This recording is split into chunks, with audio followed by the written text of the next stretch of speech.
Good morning. So if you saw my post yesterday, you know that I spent most of yesterday, well, not most of it, but a good chunk of my time, downloading all of the videos that I have done on this channel so far. Oh my gosh, I did not realize how many videos I've done so far and how many topics I've covered and how much better I've gotten at this. We're going to skip the first one because that one was in portrait and that was probably the worst video. But just the progression, also the fact that I never acknowledged that I actually got a haircut and it happened. Watching my hair grow, watching me get a little bit more comfortable talking, and I thought that was really interesting. And through all of this, I realized there's one topic that I haven't quite approached that might resonate with a lot of friends that I've made recently. And that is moving so far out of my comfort zone. Now, this has some literal and figurative parts to it. So let's start at the beginning of what I wanted to talk about, which is in 2017, I decided that for several reasons, and I can list them all if you want. I'm going to do it anyway. So in 2017, I had a job that I didn't like. It was very frustrating to me. I don't know. I didn't like it at all. It didn't seem like I was going to go anywhere. I was expected to be working way too many hours and up at all hours of the day, which is ridiculous. I felt like I had no time for myself, and I wanted to have a good work-life balance, and I wasn't really willing per se to throw myself in to the point of I have no social life. So I decided I was going to start looking for another job. And around this time, the guy that I'd been dating the year before was scheduled to be coming back from his internship soon. So he'd be back in the area, and I was not too thrilled about that. And I decided, you know what? I'm going to move. So between those two things, I managed to find a job that said it was in San Antonio, which, if I've talked about that to you before, it was not the greatest thing, and I don't like talking about it a lot because it sucked. But I moved for this job that I didn't have about a month after that. But it's okay. We moved. We learn. So I moved to San Antonio. It was very quick, very impromptu. Within 2 weeks of knowing that I was going to accept this job, I was in San Antonio. So I was studying, I was packing, I was prepping, I was doing all of these things. And at the time, my sisters were also planning to move to Denton together. So they'd been planning this move for a few months now. I had only recently decided to do this, so it was like a last minute, okay, let's throw some stuff together and let's go. So we filled up the truck, we filled up my car, and we drove over here. We got to the apartment complex. I got all the stuff moved out into the building and kind of figuring things out. So fortunately, I managed to get everything lined up. So the lights were connected, the water was good, everything was good. So we've got everything set up. The only thing I didn't have was the internet, which was really frustrating because I wasn't going to have it for a couple of days. And at the time, my family still had very limited data. So I was like, okay, important data usage only. So moved over here, got set up, and I've talked about it in another video. I had my eye health issues right around when I moved here. So I had all of that happen, and then everything slowly calmed down. So the job switch happened. I was waiting for a temp agency. I finally got the temp agency job. I had a routine going. I figured out finances for myself. I balanced myself out fairly well. This is not to say I didn't have help at the time, because it was a really frustrating, difficult time. I needed a lot of help. My parents, fortunately, were able to help me. So going through all of this, I had this lull of a few months. And it sounds, when I tell the story, that I moved to San Antonio and immediately met my husband. This isn't true. So I got my first job I quit my first job in August, and then throughout the remainder of August, most of September, I think it was all of September. But I got my first job with the temp agency that I applied for immediately after in October. Like the last few days of September, October. And so from October until I think it was like December 3rd, I was on my own. I didn't know anybody in San Antonio. The few people that I did know, it was a little uncomfortable. The few people that I knew that were going to be comfortable talking to never followed up. And I'd sent out like this mass message saying like, hey, everybody in San Antonio, I'm moving here. Let's catch up because I'm going to need some friends and some support and know myself. I didn't really get any follow-up from that, which was really frustrating for me because I was really trying to be proactive about making sure that I'd be healthy and happy and have relationships I could depend on. It didn't ever really happen. I never really got together with any of these people. I was always really frustrated, and then it sunk in that I was so ridiculously far out of my comfort zone. I had moved 3.5 hours away from my family, and by family, I don't mean just my immediate family.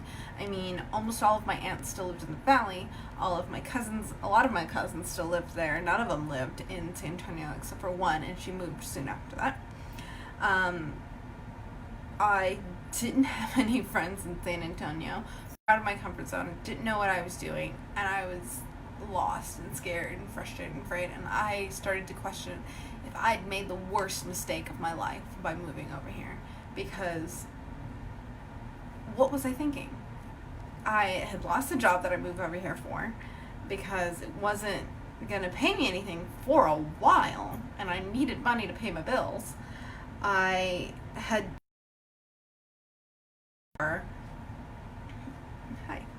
I can't tell if it's actually feeding when it goes offline for a little bit, so I'm just going to repeat that last bit. I couldn't tell if... And I lost my train of thought because I got distracted.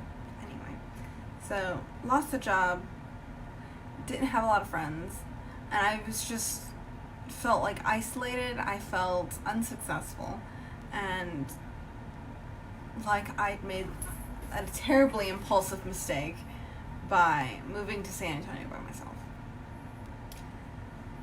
And it kind of sat with me for a little while, and I was really, and to this day I still question my decision, but I've come to terms with that. It was probably a really good decision considering a lot of really good things happened from that.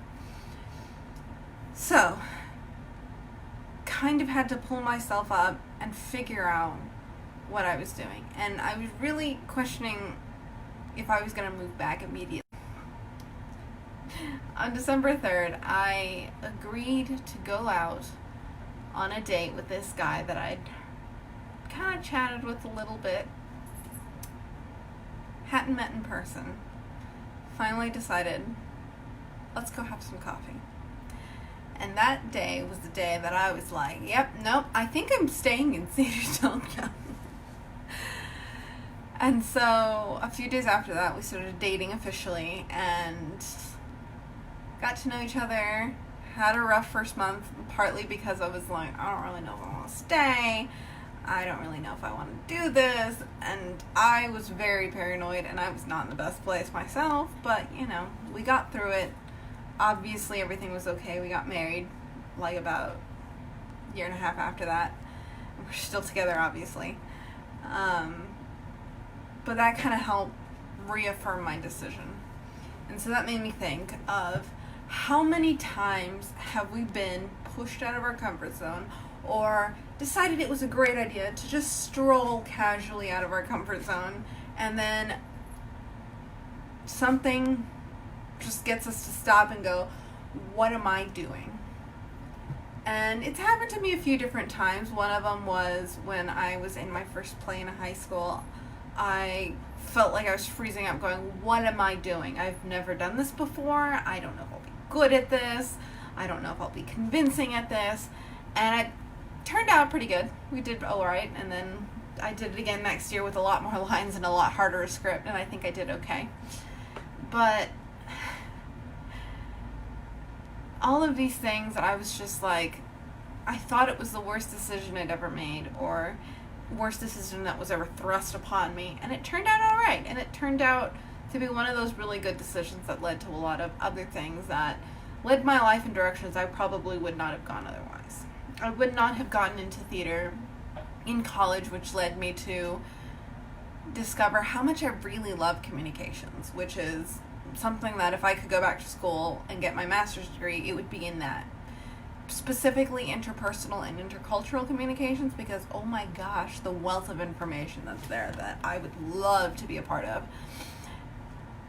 If I had not done any sort of acting, I probably wouldn't have become as comfortable with public speaking and getting in front of people and just sharing stories very impromptu like, or following a script, or reading dialogue. If I had not gotten some sort of confidence with my working skills and my financial skills, I probably would not have moved to San Antonio on a whim that suddenly or quickly without thinking it through quite that far ahead. I did think it a few months ahead, but just not quite as long as I apparently needed. And I would not have been here, and I would have not met a lot of amazing people who've changed my life. I wouldn't have met my husband. I wouldn't have met his friends who became my friends, who ended up helping me get the job that I have now with such amazing people who I'm just feel luckier to know. I wouldn't have gotten married. We wouldn't have considered having kids or having these... Where did they go? Oh, there she is. These furball cats over here. There's a lot of things in my life that would not have happened if I had not stepped out of my comfort zone. All of that said, it was probably the hardest time of my life. I was nervous all the time. I was antsy all the time. And this carried on a little bit through while I'd already met my husband. We'd been dating a little bit into when we got engaged, because at the same time, as much as I was not regretting, and I still don't regret all of our decisions together, I was still questioning what I was still doing here, because I still didn't have all of my friends here. I still did not have all of my family here, and I missed them a lot. And it was really hard to feel that isolated, partly because I wanted my own friends. Like, if I decided I want to go out tonight and call up some friends, I know I have some friends that I might be able to just call up like that in the valley. I don't know if I have any here, because we're all kind of at a point in our lives where we're like, well, I gotta work in the morning. So it's not as easy as that anymore. But it's gotten easier now that I've kind of gotten used to it, and I've slowly started building new relationships with people, and it's been a good thing. But it was a very hard and uncomfortable thing. And I think the hardest part was trying to put on a brave face for other people who asked me how I was doing. So when family asked me how I was doing, I'd be like, it's doing all right. I'm doing good. Just hanging in there. And in the inside, I was like, what have I done? It's one of those things that I'm just not that good at admitting that I don't know what I'm doing, or I'm completely confused and lost, which is about the majority of my life sometimes. And then it became when I already met my husband, and they're fighting. And we were going over to his family's house, and they would ask me what I did for a living or what I was doing, and I was between a lot of different things. I was doing temp work, which eventually became a full-time job, which I eventually left and got another job, which eventually left me, and I got another job. So it's not been the easiest thing to talk about. The whole time I'm thinking, like, this is the first time I'm meeting these people, and I am probably not making the best of impressions, and I sound miserable telling them what I do, and I'm sure it comes across that way. And it's just, I guess looking back, it kind of made me a little bit more confident in what I was doing, but at the same time, I'm like, yeah, no, I wouldn't do that again to myself. And the whole point of all of this is, if you're in that moment of what am I doing, what have I done, it'll get better. It might not get better for a little while, but it'll get better. You'll figure it out. The thing that's stressing you out the most will eventually become nothing. You'll figure it out. You'll either finish whatever you're doing and go home and back into your comfort zone, or you'll get used to it and that'll be your new comfort zone. If you're trying to push yourself out of your comfort zone, yes, despite what everybody's going to tell you is go for it, it'll be great. It'll be frustrating, it'll be a little miserable for a while, but you'll figure it out and you'll be all the better for it. If I had talked myself out of coming, a lot of good things wouldn't have happened. It doesn't make it easier to think about all of the hard times that I was going through to get here, but in a way it was all worth it. It taught me a lot of things. It made me feel more confident and comfortable, and I'm sure if I had to do that again, I would still drag my feet and moan and groan because I really don't want to have to do all of that again. But I know I can. And a lot of the things that I learned from that, I probably would not have learned otherwise. And I feel like I've been made all the better for it. And as I continue on, I'm sure I'm continually pushed out of my comfort zone and forced to make decisions that make me feel a little uncomfortable. I have some big decisions that are going to be coming up, and I might pull away from some things. And it's not exciting or comfortable to do that because I didn't think I would be, but it happens. Life happens, and sometimes you maybe made the wrong decision. You gotta go back and try again. And that's not a bad thing. It's a learning experience. Or maybe I take a step back for a couple of months, days, weeks, whatever it is, and go back, and it's perfectly fine. That's the thing about your comfort zone. It changes, and sometimes you need to pull back into it to kind of recuperate your forces and build yourself back up to go out and try it again. And I might have to go back into my comfort zone for a little while. Maybe I decide that, no, this is still my comfort zone. And if you're one of those people who's got a friend or a family member or someone you care about going through all of this getting pushed out of your comfort zone stuff, be supportive, listen, and reassure them that it's all going to get better at some point, and do what you can to help them feel better. If they're close enough, invite them out to dinner or to a drink, or go over and just be there and listen to them, because support is one of those things that I am eternally grateful for, because that helped me get through it and not feel like I was failing as badly as I thought I was. And even though it's hard, it's usually worth it. Now, just to acknowledge all of the craziness that has happened in the last couple of weeks, I know I have not been posting every single day. I am trying to post Monday, Wednesday, Friday, and as soon as I said that, last Friday, I didn't post. Partly because I had to drive down to the valley and then drive back up the same day because we had some trouble with switching phones, and then that Monday you saw that I had a couple of flubs getting my phone set up. So, fun times all around, but I promise you I'm trying to get back on that Monday, Wednesday, Friday, because it makes it a little bit easier to come up with new topics and not have as many fluff topics. And it's a little bit easier on me to have some days where I can just go and take care of stuff at home and take care of my work stuff. So hopefully the schedule works out. If it's not, we're going to try it again. And as far as the website, I am still working on it. I believe it is live, and you can go look at it, but it's a mess and it doesn't look like anything I want it to look like now. So if you want to look at it, you can, but you can also wait till I'm done. I am going to start uploading all of these things to YouTube as well. It makes it a little bit easier to share, and hopefully link it all to my website, which will allow me to do all of that stuff there too. So, big things coming. It's going to take me a little while because it's a little bit of my side gig right now, so fingers crossed I get it done sooner rather than later, but life happens. And until then, thanks for listening.